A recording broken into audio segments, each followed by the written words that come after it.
अस्सलाम वालेकुम फ्रेंड्स। आज हम डिस्कस करने वाले हैं homeostasis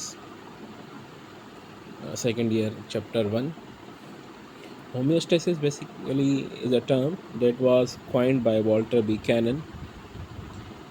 According to him, he described homeostasis as a self-regulating process by which biological system maintain stability of the body.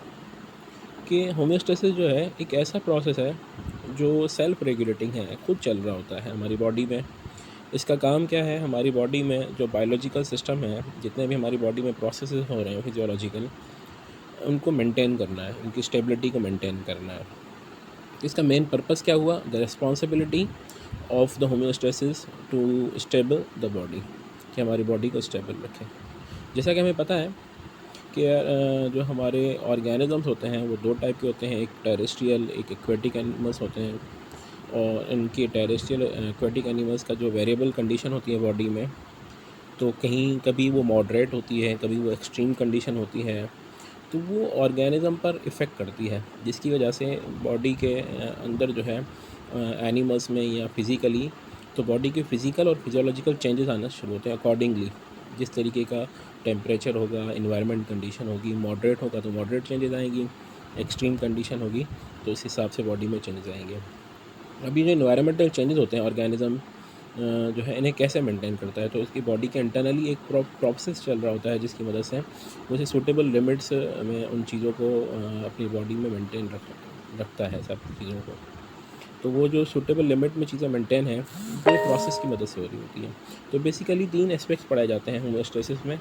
एक कहलाते हैं ऑस्मो रेगुलेशन, एक्सक्रीशन, और तीसरा कहलाया जाता है थर्मो रेगुलेशन। तीनों का काम होता है बॉडी को स्टेबल रखना, बॉडी का टेम्परेचर को स्टेबल रखना, वाटर एंड सॉल्ट को स्टेबल रखना, बॉडी के वाटर जो बॉडी फ्लूइड है इसे मेंटेन रखना। ठीक है। तो हमारी बॉडी में to maintain the balance between the external internal body environment, ये तीनों प्रोसेस यही काम कर रहे होते हैं कि इंटरनल एक्सटर्नल बॉडी के जो चेंजेस हैं उसे उनमें बॉडी को मेंटेन करते हैं। अच्छा जी, एलिमेंट्स ऑफ होम्योस्टेसिस क्या है।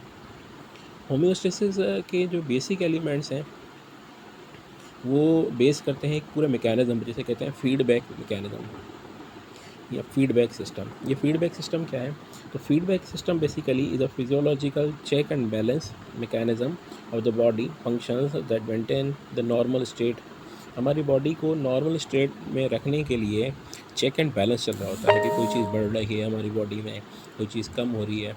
तो ये चेक एंड बैलेंस जो है, ये आपका ऑपरेटिंग सिस्टम जो है, ये आपका फीडबैक सिस्टम है। जैसे कि फॉर एग्जांपल हमारी बॉडी में अगर फॉर एग्जांपल खाने पीने में कार्बोहाइड्रेट का इस्तेमाल बढ़ा दें तो हमारी बॉडी में ब्लड में शुगर लेवल बढ़ना शुरू हो जाएगा।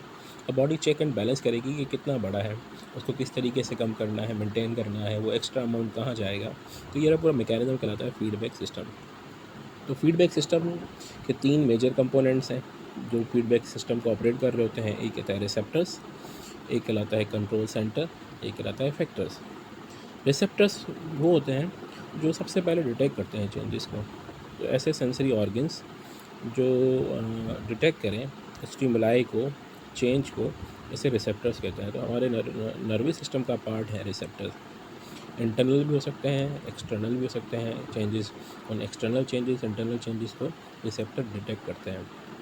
एक्सटर्नल चेंजेस लाइक टेम्परेचर बाहर चेंज हो रहा है, internal changes blood pressure change हो रहा है, तो ये एक्सटर्नल इंटरनल चेंजेस को रिसेप्टर डिटेक्ट करते हैं। तो ये मैसेज कन्वे करते हैं टू द कंट्रोल सेंटर।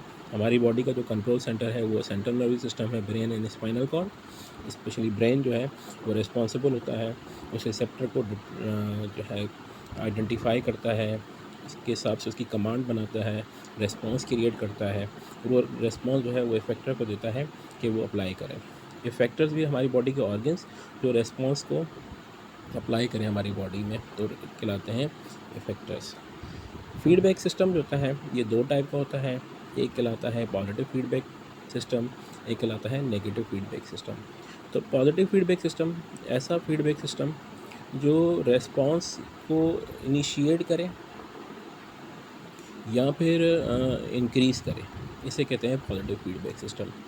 तो positive feedback system is concern with the increase और initiate the changes of output for any biological process, जैसे कहते हैं पॉजिटिव फीडबैक सिस्टम। जैसा कि पॉजिटिव फीडबैक सिस्टम, नॉर्मली हम कहते हैं कि पॉजिटिव फीडबैक सिस्टम जो है वो हमारी बॉडी में होम्योस्टेटिक स्टेबिलिटी पैदा नहीं करता, रादर वो इंटेंसीफाई करता है, किसी चीज़ के अमाउंट को बढ़ाता है। जैसा कि नीचे डायग्राम में भी देख रहे हैं आप कि अगर इंटरनल इंजरी हो जाए, एक्सटर्नल इंजरी हो जाए, तो वहाँ एक्यूमुलेशन ऑफ प्लेटलेट्स होती है। तो जो प्लेटलेट्स एक्यूमुलेट हो रहे हैं वो नंबर ऑफ प्लेटलेट बढ़ते ही जाएंगे, बढ़ते ही जा रहे हैं। तो वो इंक्रीज़ होना जो है या इंटेंसीफाई होना है प्लेटलेट्स का, basically it is perform by positive feedback system. Negative feedback system क्या है? ऐसा फीडबैक सिस्टम जो सप्रेस करे या नॉर्मल रेंज में लाए, जैसे कहते हैं नेगेटिव फीडबैक, या रिड्यूस करें, जैसे कहते हैं नेगेटिव फीडबैक सिस्टम। तो नेगेटिव फीडबैक सिस्टम सप्रेस और normally physiological activity to bring body back to the normal state. अब नॉर्मल स्टेट क्या होती है? नॉर्मल स्टेट बेसिकली हमारी बॉडी के एक सेट पॉइंट्स हैं। उन सेट पॉइंट्स की वैल्यूज़ जो होती हैं वो एक ख़ास रेंज में होती है, नॉर्मल रेंज में होती हैं। वो रेस्ट्रिक्टेड सेट वैल्यूज़ है, वो उसी में रहनी है। तो नेगेटिव फीडबैक सिस्टम उन्हें उन्हीं नॉर्मल सेट पॉइंट वैल्यूज़ को रखने की कोशिश करता है, इसे ही कहते हैं नेगेटिव फीडबैक सिस्टम। जैसा कि फॉर एग्जांपल हमारे ब्लड में जो है ग्लूकोज की नॉर्मल रेंज होगी, एमिनो एसिड की नॉर्मल रेंज होगी, फैटी एसिड्स की नॉर्मल रेंज होगी, कैल्शियम, मैग्नीशियम, जितने भी आइंस हैं इनकी एक नॉर्मल रेंज होगी। तो इस तरीके से आपके पॉजिटिव और नेगेटिव फीडबैक सिस्टम काम करते हैं। Thank you so much. अल्लाह हाफ़िज़।